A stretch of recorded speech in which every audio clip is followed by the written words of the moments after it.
Godwin John ministries வழங்கும் தினம் ஒரு சத்திய வார்த்தை. இந்த ஆடியோ நிகழ்ச்சிக்கு உங்களை அன்புடன் வரவேற்கிறோம்.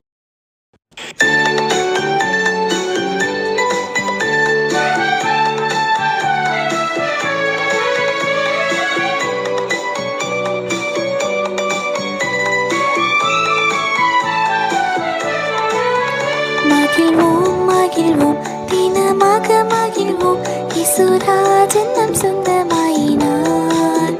இந்த பாடலத்தின் சொந்தக்காரர் அவர், இந்த உள்ளத்தின் சொந்தமானார். ஆனந்தமே பரமானந்தமே, இது மாபெரும் பாக்கியமே. இந்த பாடலத்தின் சொந்தக்காரர் அவர், இந்த உள்ளத்தின் சொந்தமானார்.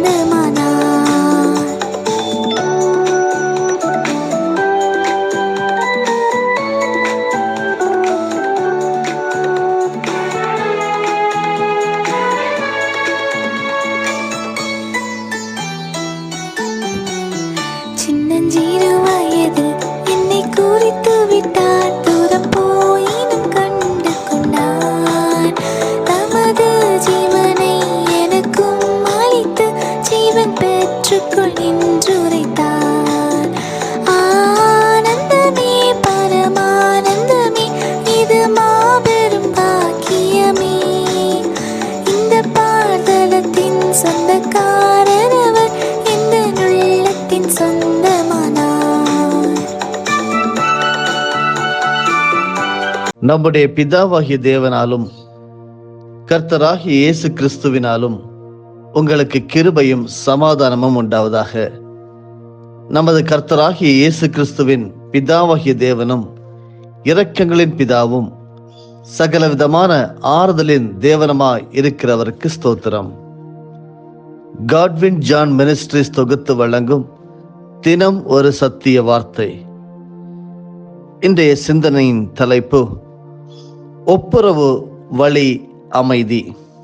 வேதாகமத்தின் ஆதார வசனம் எபேசியர் 2:14. அவரே நம்முடைய சமாதான காரணராகி இரு திறத்தாரையும் ஒன்றாக்கினார்.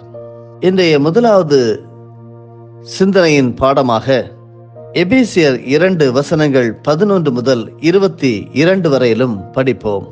ஆனபடியினால் முன்னே மாம்சத்தின்படி புற ஜாதியாராயிருந்து மாம்சத்தில் கையினாலே செய்யப்படுகிற விருத்த சேதனம் உடையவர்களால் விருத்த சேதனம் இல்லாதவர்கள் என்று எண்ணப்பட்ட நீங்கள் அக்காலத்திலே கிறிஸ்துவை சேராதவர்களும் இஸ்ரவேலுடைய காணி ஆட்சிக்கு புறம்பானவர்களும் வாக்கு தத்தத்தின் உடன்படிக்கைகளுக்கு அந்நியரும் நம்பிக்கை இல்லாதவர்களும் இவ்வுலகத்தில் தேவன் அற்றவர்களுமாயிருந்தீர்கள் என்று நினைத்துக் கொள்ளுங்கள். முன்னே தூரமாயிருந்த நீங்கள் இப்பொழுது கிறிஸ்து இயேசுவுக்குள் கிறிஸ்துவின் இரத்தத்தினாலே சமீபமானீர்கள். எப்படியெனில் அவரே நம்முடைய சமாதான காரணராகி இரு திறத்தாரையும் ஒன்றாக்கி பகையாக நின்ற பிரிவினையாகிய நடுச்சுவரை தகர்த்து சட்ட திட்டங்களாகிய நியாயப்பிரமாணத்தை தம்முடைய மாம்சத்தினாலே ஒழித்து இரு திறத்தாரையும் தமக்குள்ளாக ஒரே புதிய மனுஷனாக சிருஷ்டித்து இப்படி சமாதானம் பண்ணி பகையை சிலுவையினால் கொன்று அதனாலே இரு திறத்தாரையும் ஒரே சரீரமாக தேவனுக்கு ஒப்புரவாக்கினார். அல்லாமலும் அவர் வந்து தூரமாயிருந்த உங்களுக்கும் சமீபமாயிருந்த அவர்களுக்கும் சமாதானத்தை சுவிசேஷமாக அறிவித்தார். அந்தபடியே நாம் இரு திறத்தாரும் ஒரே ஆவியினாலே பிதாவினிடத்தில் சேரும் ஸ்லாக்கியத்தை அவர் மூலமாக பெற்றிருக்கிறோம். ஆகையால் நீங்கள் இனி அந்நியரும் பரதேசிகளுமாயிராமல் பரிசுத்தவான்களோட ஒரே நகரத்தாரும் தேவனுடைய வீட்டாருமாயிருந்து அப்போஸ்தலர் தீர்க்கதரிசிகள் என்பவர்களுடைய அஸ்திபாரத்தின் மேல் கட்டப்பட்டவர்களுமாயிருக்கிறீர்கள். அதற்கு இயேசு கிறிஸ்து தாமே மூலைக்கல்லாயிருக்கிறார். அவர் மேல் மாளிகை முழுவதும் இசைவாய் இணைக்கப்பட்டு கர்த்தருக்குள் பரிசுத்த ஆலயமாக எழும்புகிறது. அவர் மேல் நீங்களும் ஆவியினாலே தேவனுடைய வாசஸ்தலமாக கூட்டி கட்டப்பட்டு வருகிறீர்கள். ஒப்புரவு வழி அமைதி. அன்பானவர்களே, ஒப்புரவாகுதல் என்பது மகிழ்ச்சி தரக்கூடிய ஒரு அனுபவம். ஒப்புரவாகுதல் உறவு தருகிறது, ஒப்புரவாகுதல் அமைதி தருகிறது. ஒப்புரவு அன்பு வழியில் அமைகின்றது. நம்முடைய கிறிஸ்துநாதர் இயேசு தம்மை சிலுவையில் ஒப்பு கொடுத்து ஒப்புரவு ஏற்படுத்தினார். ஆனால் சில நிபந்தனைகளில் மட்டுமே ஒப்புரவாகும்படி இந்த உலகம் கட்டளையிடுகிறது. எவ்வாறாக இருந்தாலும் கிறிஸ்தவர்கள் நிபந்தனை இல்லாமல் ஒப்புரவாக வேண்டும் என இறைவன் விரும்புகின்றார். அதை தான் எபேசியர் 2ஆம் அதிகாரத்தில் கிறிஸ்துவை சேராதவர்களுக்கும் இஸ்ரவேலருடைய காணி ஆட்சிக்கு புறம்பானவர்களும் ஏற்பட்ட நம்பிக்கை அற்ற சூழ்நிலையில் அவர்களிடையே காணப்பட்ட பகைமை மாற வேண்டும் என்று பவுல் எடுத்துரைக்கிறார். எவ்வாறு கிறிஸ்து பகையை சிலுவையில் கொன்று அதன் மூலம் உறவை ஏற்படுத்தி ஒப்புரவாக்கினார் என்பதை நாம் இப்பொழுது படித்தோம். இயேசு ஒப்புரவாகுதலுக்கு சிறப்பான உபதேசங்களை வழங்கியிருக்கிறார் பரிசுத்த வேதாகமத்திலே. மத்தேயு 5ஆம் அதிகாரம் 44 குறிப்பிட்ட நபர் உங்களுடைய விரோதியாய் இருந்தால் அவரை நேசிக்கும்படி இயேசு நமக்கு கற்றுத் தந்திருக்கிறார். அவன் உங்களை துன்பப்படுத்தினால் நீங்கள் அவனுக்காக ஜெபிக்க வேண்டும் என்று சொல்லி மத்தேயு 5:44 சொல்லப்பட்டிருக்கிறது. அவன் பொது இடத்தில் வைத்து உங்களை அவமானப்படுத்தினால் நீங்கள் எதிர் சொல்லக்கூடாது என்று மத்தேயு 5:39 கர்த்தராகிய இயேசு கிறிஸ்து நமக்கு கற்றுத் தந்திருக்கிறார். இயேசு உன்னுடைய சுயநலத்தை வெறுத்துவிடு என்று போதித்தார். மனிதர்கள் இயேசுவின் மேல் காரை உமிழ்ந்து சிலுவையில் அறைந்தார்கள். பிதாவே, இவர்களுக்கு மன்னியும், தாங்கள் செய்கிறது இன்னதென்று அறியாதிருக்கிறார்களே என்று லூக்கா 23:24 என்ற அவருடைய மறுமொழி நமக்கு ஒரு மிகப்பெரிய முன்னுதாரணமாக நம்முடைய வாழ்க்கையிலே இருக்க வேண்டும்.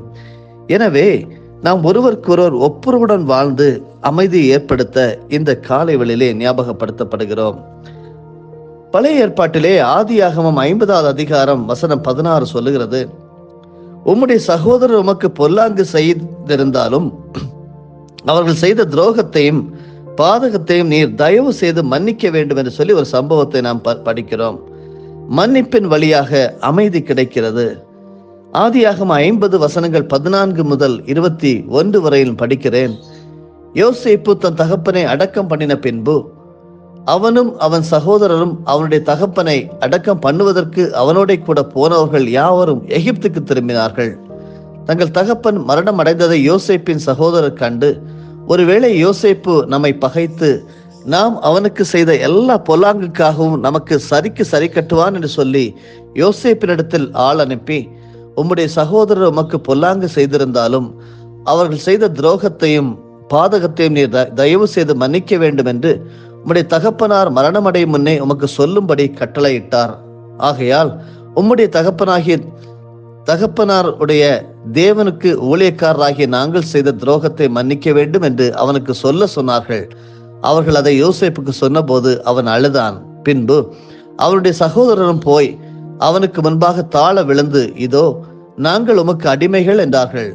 யோசேப்பு அவர்களை பார்த்து, பயப்படாதிருங்கள், நான் தேவனா? நீங்கள் எனக்கு தீமை செய்ய நினைத்தீர்கள், தேவனோ இப்பொழுது நடந்து வருகிறபடியே வெகு ஜனங்களை உயிரோடே காக்கும்படிக்கு அதை நன்மையாக முடிய பண்ணினார். ஆதலால் பயப்படாதிருங்கள், நான் உங்களையும் உங்கள் குழந்தைகளையும் பராமரிப்பேன் என்று அவர்களுக்கு ஆறுதல் சொல்லி அவர்களுடைய பட்சமாய் பேசினான். மன்னிப்பு கேட்பவன் மனுஷன், மன்னிக்க தெரிந்தவன் பெரிய மனுஷன். திருமறையில் மன்னிப்புக்கு சிறந்த உதாரணமாக வாழ்ந்தவர் யோசேப்பு. யோசேப்பின் மீது பொறாமை கொண்ட அவருடைய சகோதரர்கள் யோசேப்பை துன்புறுத்தி எகிப்தியருக்கு விற்று போட்டார்கள் என்று ஆதியாகமம் 38:39 படிக்க முடிகிறது. பல ஆண்டுகளுக்கு பிறகு யோசேப்பினுடைய சகோதரர்கள் பஞ்சத்திலிருந்து பிழைப்பதற்காக எகிப்துக்கு செல்கின்றார்கள்.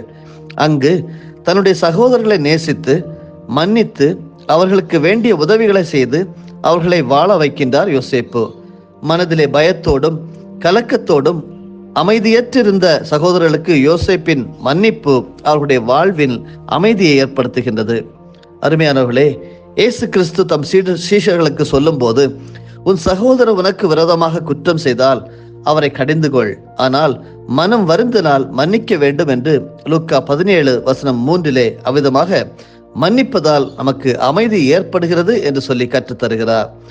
மேற்குக்கும் கிழக்குக்கும் எவ்வளவு தூரமோ அவ்வளவு தூரமாய் அவர் நம்முடைய பாவங்களை நம்மை விட்டு விலக்கினார் என்று சங்கீதம் 103:12 கர்த்தர் சொல்லுகிறார். உலகம் உருண்டை வடிவமானதினாலே கிழக்குக்கும் மேற்குக்கும் எல்லை இல்லை.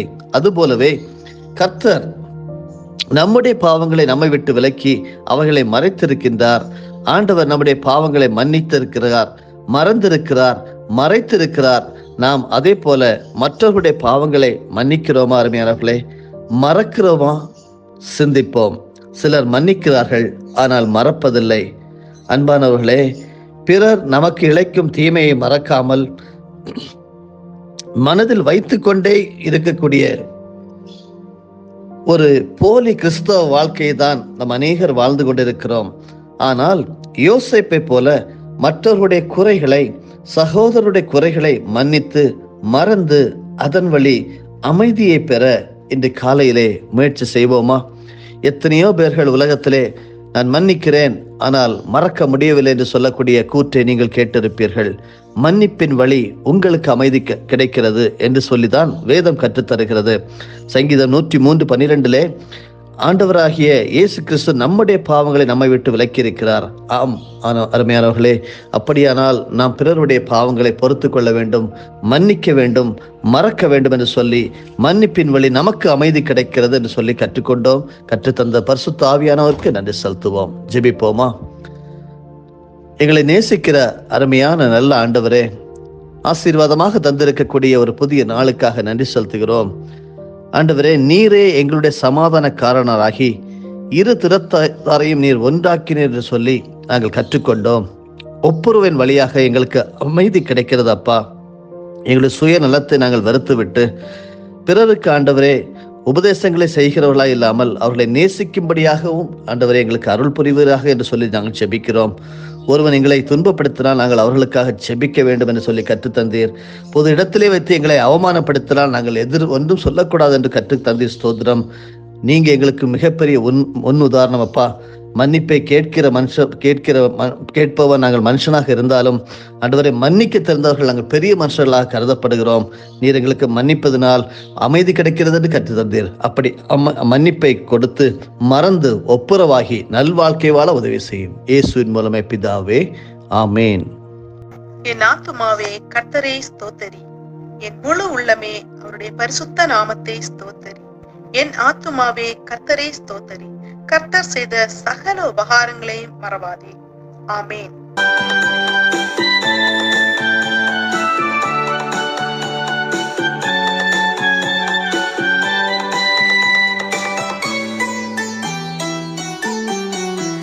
இந்த சூழ்நிலையும் அவர் அன்பினின்று என்னை பிரிக்காது காத்துக் கொள்வார்.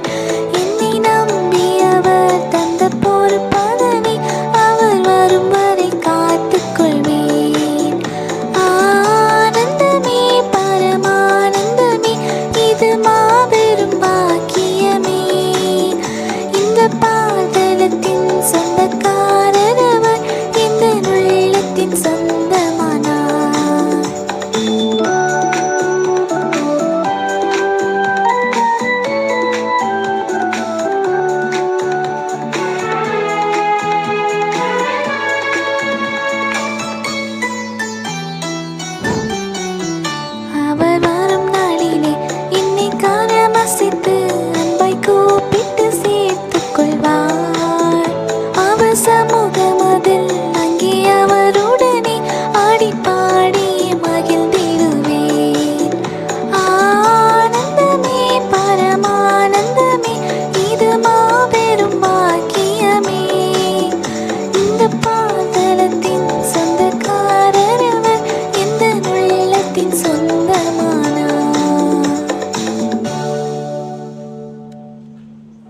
நம்முடைய ஆண்டவராகிய இயேசு கிறிஸ்துவின் மூலமாக உங்களை நாங்கள் மனமாற ஆசீர்வதிக்கிறோம்.